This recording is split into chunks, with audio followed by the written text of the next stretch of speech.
بعد ہمیشہ کے لیے علم غیب خاصہ خدا ہے. اور سارا قرآن پاک پڑھیں، لفظ علم مضاف اور غیب مضاف نہیں ہو، اللہ کے سوا کسی کے لیے نہیں ہے. ہاں یاد رکھیں، اللہ نے انبیاء کو جو دیا ہے وہ ہے انباء عن الغیب، اخبار عن الغیب، اظہار عن الغیب، کہ اللہ کبھی غیب کی چیزیں انبیاء پہ ظاہر کر دیتے ہیں، کھول دیتے ہیں، تو وہ اظہار ہے، وہ اطلاع ہے، وہ علم غیب نہیں. اگر علم غیب ہو تو پھر کھولنے کی ضرورت ہی کیا ہے؟ اگر علم غیب انبیاء کو ہو تو پھر اس پہ اللہ کو اطلاع دینے کی کیا ضرورت ہے؟ ہم سب جانتے ہیں.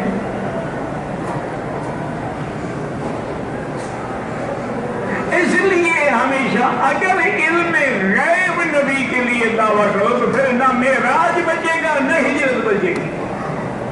جب عالم الغیب ہیں اور مختار کل ہیں، ان کو پھر کیا ضرورت ہے معراج کو جانے کی؟ وہ تو سب کو جانتے ہیں. ان کو پھر غار میں جا کے رہنے کی کیا ضرورت ہے؟ ان کو ہجرت کے وقت ایک دور کے پہاڑوں کے اندر کے راستہ اختیار کرنے کی کیا ضرورت ہے؟ ان کو تو علم غیب ہو. اس لیے اللہ نے فرمایا میرا بدری کھل کے اعلان کر دو، قُل لَا أَمْلِكُ لِلنَّفْسِ. اس کے بعد بھی آدمی کو مسئلہ سمجھ نہ آئے تو پھر سمجھو بدقسمتی ہے، اور اللہ نے شاید دلوں پہ مہرے لگا دی ہیں، حق بات داخل ہی نہیں ہو. اس لیے ہمیشہ یاد رکھیں کہ جو آدمی شرک میں پڑ جاتا ہے، بدعات میں پڑ جاتا ہے، یا گناہوں میں پڑ جاتا ہے، دل پہ زنگ لگ جاتا ہے، دل پہ مہرے لگ جاتی ہے، پھر کوئی سیدھا راستہ سمجھ نہیں آتا. ورنہ کتنی بڑی بات ہے. اللہ نے فرمایا میرا محبوب آپ اعلان کریں اور ان کو فتح سمجھا دیں، بتلا دیں. قُل لَا أَمْلِكُ لِلنَّفْسِ نَفْعًا وَلَا ضَرًّا إِلَّا مَا شَاءَ اللَّهُ. میرا محبوب کہتے ہیں کہ میں تو اپنی ذات کے نفع نقصان کا بھی مالک نہیں ہوں. میں تو اپنی ذات کے نفع نقصان کا بھی مالک نہیں ہوں، تو تمہارا نفع نقصان کیسے دے سکتا ہوں؟ تمہیں کیسے نفع پہنچا سکتا ہوں؟ یہی وجہ ہے نا کہ جھوٹ ہوتا ہے. ایک طرف کہتی ہے کہ مولا علی مدد، حضرت علی جو ہے وہ مولا ہے، مشکل کشا ہے، حاجت روا ہے، اور دوسری طرف رو کے کہتے ہیں حضرت حسین بچوں کے ساتھ پیاسا شہید ہو گیا، تو حضرت علی کیوں نہیں پہنچے؟ ان کی مشکل کیوں نہیں حل کی؟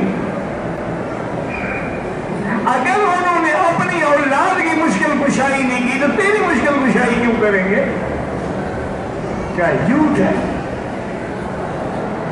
یا تو کربلا کا واقعہ جو نہیں ہے، اگر ہے تو حضرت علی مشکل کشا نہیں ہے. اسی طرح اللہ کے نبی نے کتنے کھل کے بات کی ہے کہ میں تو اپنی جان کے نفع نقصان کا مالک بھی نہیں ہوں. وَلَوْ كُنْتُ أَعْلَمُ الْغَيْبَ لَاسْتَكْثَرْتُ مِنَ الْخَيْرِ وَمَا مَسَّنِيَ السُّوءُ. اگر میں غیب دان ہوتا، اگر مجھے علم غیب ہوتا تو میں اپنے لیے ساری بھلائیاں جمع کر دیتا اور مجھے کبھی تکلیف نہ پہنچتی. اگر میں عالم الغیب ہوتا تو طائف میں جا کے اپنے پاؤں نہ لہو لہان کراتا. جنگ احد میں حضور کے دندان مبارک نہ شہید ہوتے، حضور پاک کے رخسار مبارک پر نعوذ باللہ ان کے تیر کا زخم نہ آتا. جو اللہ کے نبی بھاگا مجھے علم غیب ہوتا تو میں خود پہنچ جاتا. اس لیے فرما دیا کہ میں عالم الغیب نہیں ہوں. وَمَا مَسَّنِيَ، مجھے کبھی تکلیف بھی نہ ہوتی. مجھے تو تکلیفیں بھی ہوتی ہیں، بخار بھی ہوتا ہے، تکلیف بھی ہوتی ہے. تو اگر آپ عالم الغیب بھی نہیں ہیں، نفع نقصان کے مالک بھی نہیں ہیں، تو میرا مدنی پھر آپ کا شان کر رہا ہے اِنْ أَنَا إِلَّا نَذِيرٌ وَبَشِيرٌ.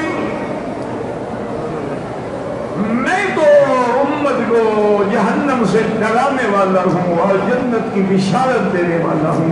میری شان تو نذیر ہے، میری شان تو بشیر ہے، میری شان تو سراج منیر ہے. یا ایھا النبی